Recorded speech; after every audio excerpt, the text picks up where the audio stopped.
Hello, everyone. Welcome back to our academic writing and research course. Today, we're going to talk a little bit about language that we use for our results section, as well as language that we're going to use in the discussion section of our research article, our thesis, or our dissertation. So let's go ahead. We're going to jump past our objectives here, and we're going to talk broadly about our research project. So you've done all this work collecting all this data, whether it was qualitative data or quantitative data. Now, what do you actually do with it? What are you going to say in your paper now that you've gathered all this rich data? Well, first of all, you're going to have to analyze the data. Then you're going to need to present the results. So when you're presenting the results as a researcher, you want to make sure you're doing this in a neutral and objective manner. Particularly in this chapter 4, where you're talking about your results, you're not interpreting anything. You're simply saying what the data show.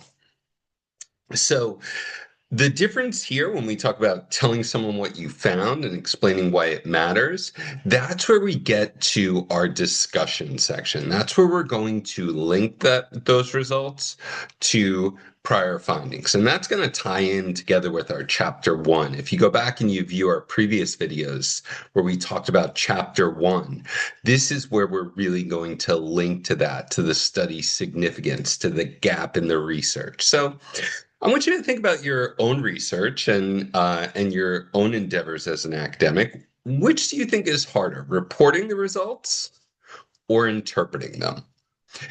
For me personally, I think reporting the results is really easy. It might not always be easy to analyze the data, but I think reporting the data is super simple.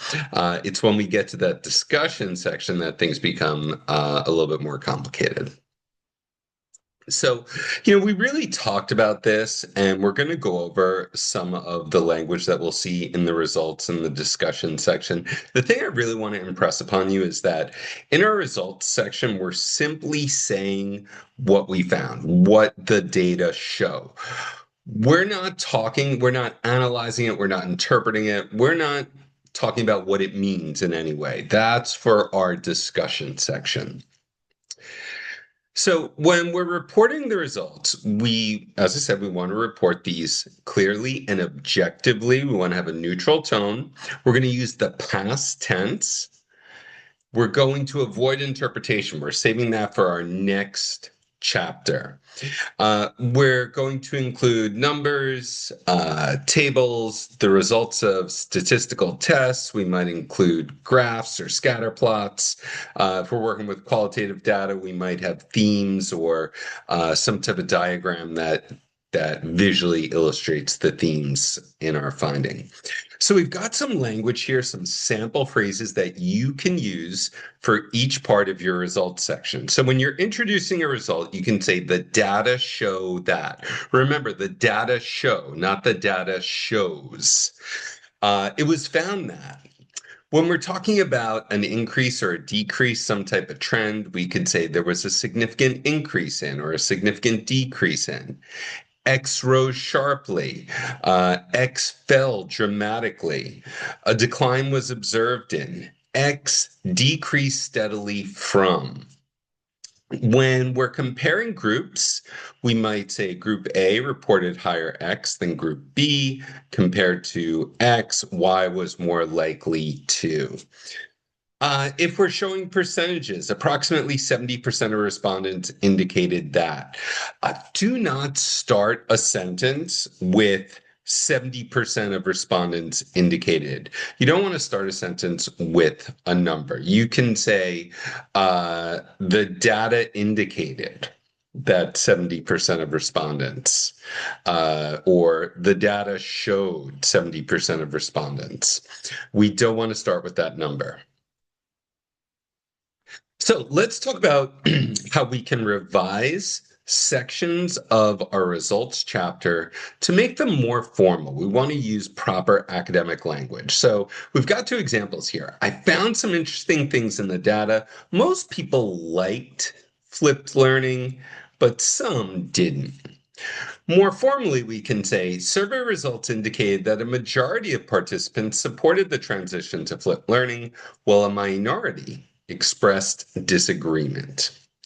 So let's look at these examples here, and I'm going to let you pause the video and work through these, and I want you to revise them to make them more formal. And then we're going to go back and we're going to look at more formal versions of these sentences. All right, so let's take a look at some sample answers here. A majority of participants expressed a positive opinion toward the idea. Now, remember, as we're going over these sample answers, you can take sections of each of these answers, little snippets, phrases, and you can apply them to your own research. Remember, we've been talking about this concept of interlanguage. Very often, a lot of these phrases are found throughout different research articles, different dissertations. These phrases themselves are not the property of one person. Using a particular phrase like a majority of participants expressed, that's not plagiarism. If you're stealing someone else's idea and passing it off as your own, that's plagiarism. But using phrases that are commonly found in academic writing, that's not plagiarism. Several students reported experiencing confusion regarding the topic. Participant responses demonstrated a high degree of similarity. The analysis revealed no significant differences between the two groups, so we're reporting statistical results there. The interviews revealed several noteworthy patterns related to participant experiences. So there we're talking about qualitative interview data. 50% of participants left this item unanswered. A small number of participants expressed disagreement with the statement. Most participants emphasized the program's positive impact on their outcomes. Certain findings were unexpected and did not align with the initial hypothesis. All participants completed the questionnaire without reported issues. So now let's complete a matching activity on this. Okay, so I want you to match the statement on the left, and this is very informal, with the more formal version on the right. So I'm going to ask you to pause your video and complete that now. So here we see half the people didn't answer that question. We would say 50% of participants left this item unanswered. Everyone finished the survey with no problems. All participants completed the questionnaire without reported issues. Some of the answers were surprising and didn't match what we guessed. Certain findings were unexpected and did not align with the initial hypothesis. Some people didn't agree with that statement. A small number of participants expressed disagreement with the statement. Most people thought the idea was good. A majority of participants expressed a positive opinion toward the idea. A lot of students said they were confused. Several students reported experiencing confusion regarding the topic. People had very similar answers. Participants demonstrated a high degree of similarity. There weren't big differences between the groups. The analysis revealed no significant differences between the two groups. Most people said the program helped them. Most participants emphasized the program's positive impact on their outcomes, and the interviews showed some interesting things about what people went through. The interviews revealed several noteworthy patterns related to participant experiences. So now let's talk about language for our discussion section. So we just practiced reporting our results. We're going to look at language for our discussion section. We're going to also talk about the importance of hedging language in this discussion, because here we're interpreting our results, right? And when we talked about language for hedging in one of our previous videos, we said we don't want to pretend that our data are something that the data is not, that it says something that it doesn't.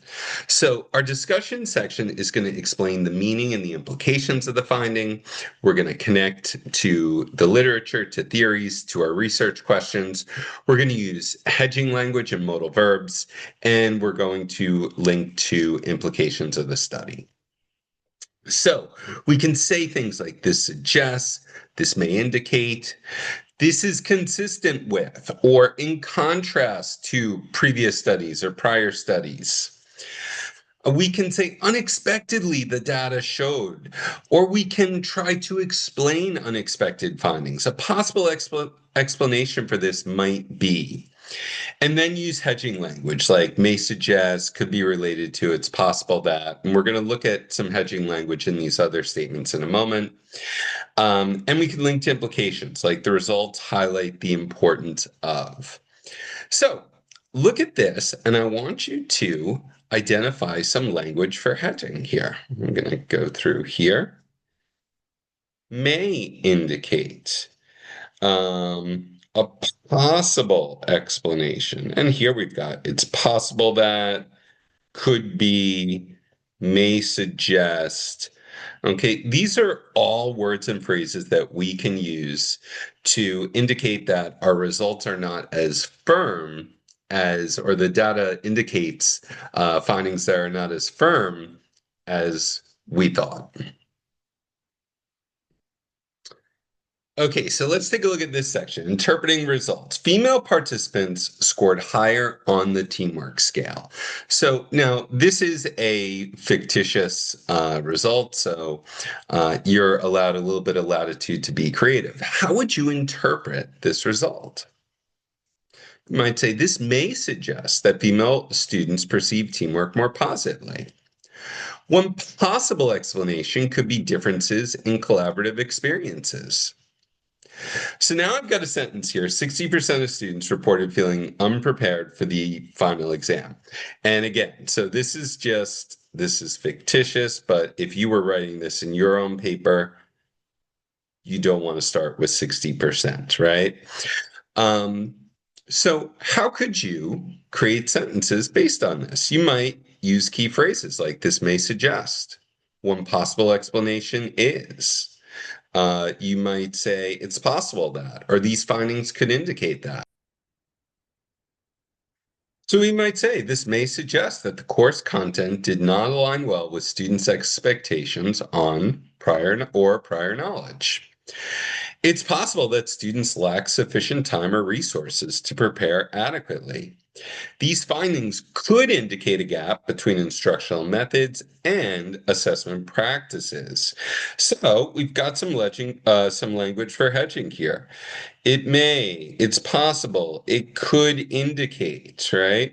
These are all ways that we could interpret this result and suggest a possible explanation. Comparing to past research, we can use sentence starters like this research supports earlier research. Unlike Carter's findings or Smith's findings or Robinson's findings, or consistent with several prior studies. And here we've got an example sentence that says, students in online courses reported greater satisfaction than those in face-to-face classes. So I want you to use one of the sentence stems here in red. And I want you to compare this finding at the top with one of these three findings here.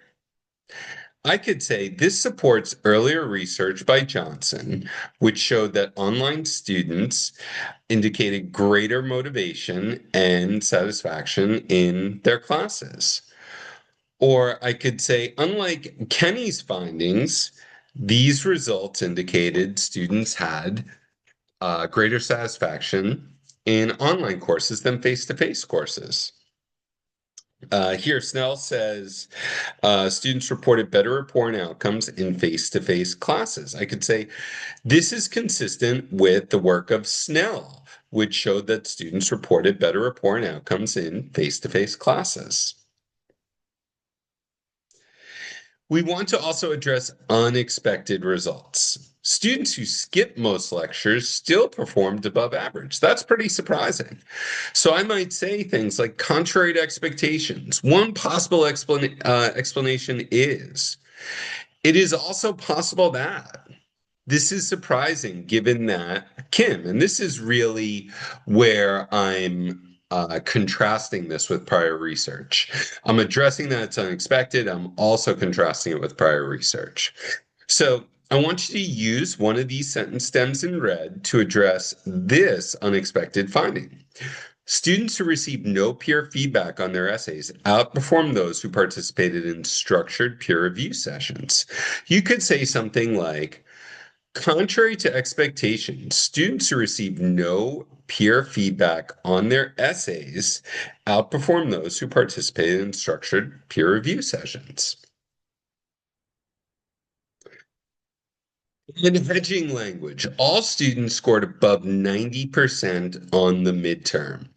We can say things like, these results may suggest, it's possible that, the high scores might reflect. So again, we're just interpreting these results, but we're doing so in a more cautious and nuanced manner. So you can choose one of those phrases in red, and you can look at these findings here. The instructor gave students all the answers before the test. Students cheated on the midterm. The content was too easy for this group. So based on that fictitious finding, all students scored above 90% on the midterm. This may suggest that the content was too easy for this group. And finally, linking to implications, students who received weekly quizzes retain more information over time. We can say things like, these results may have implications for educators or stakeholders might consider incorporating. And this suggests the need for. So I want you to create 2 or 3 implication sentences based on the following finding. So what can instructors, curriculum designers, or institutions do with this information in blue? Students who completed weekly reflection journals demonstrated significantly higher critical thinking scores at the end of the course. I would say these results may have implications for second language writing teachers and curriculum designers. They may, because they may choose to implement these reflective journals in their courses. All right, so please remember to subscribe to my channel, and in our next video, we're going to talk about interview styles and language that we can use for our different types of interviews in our research.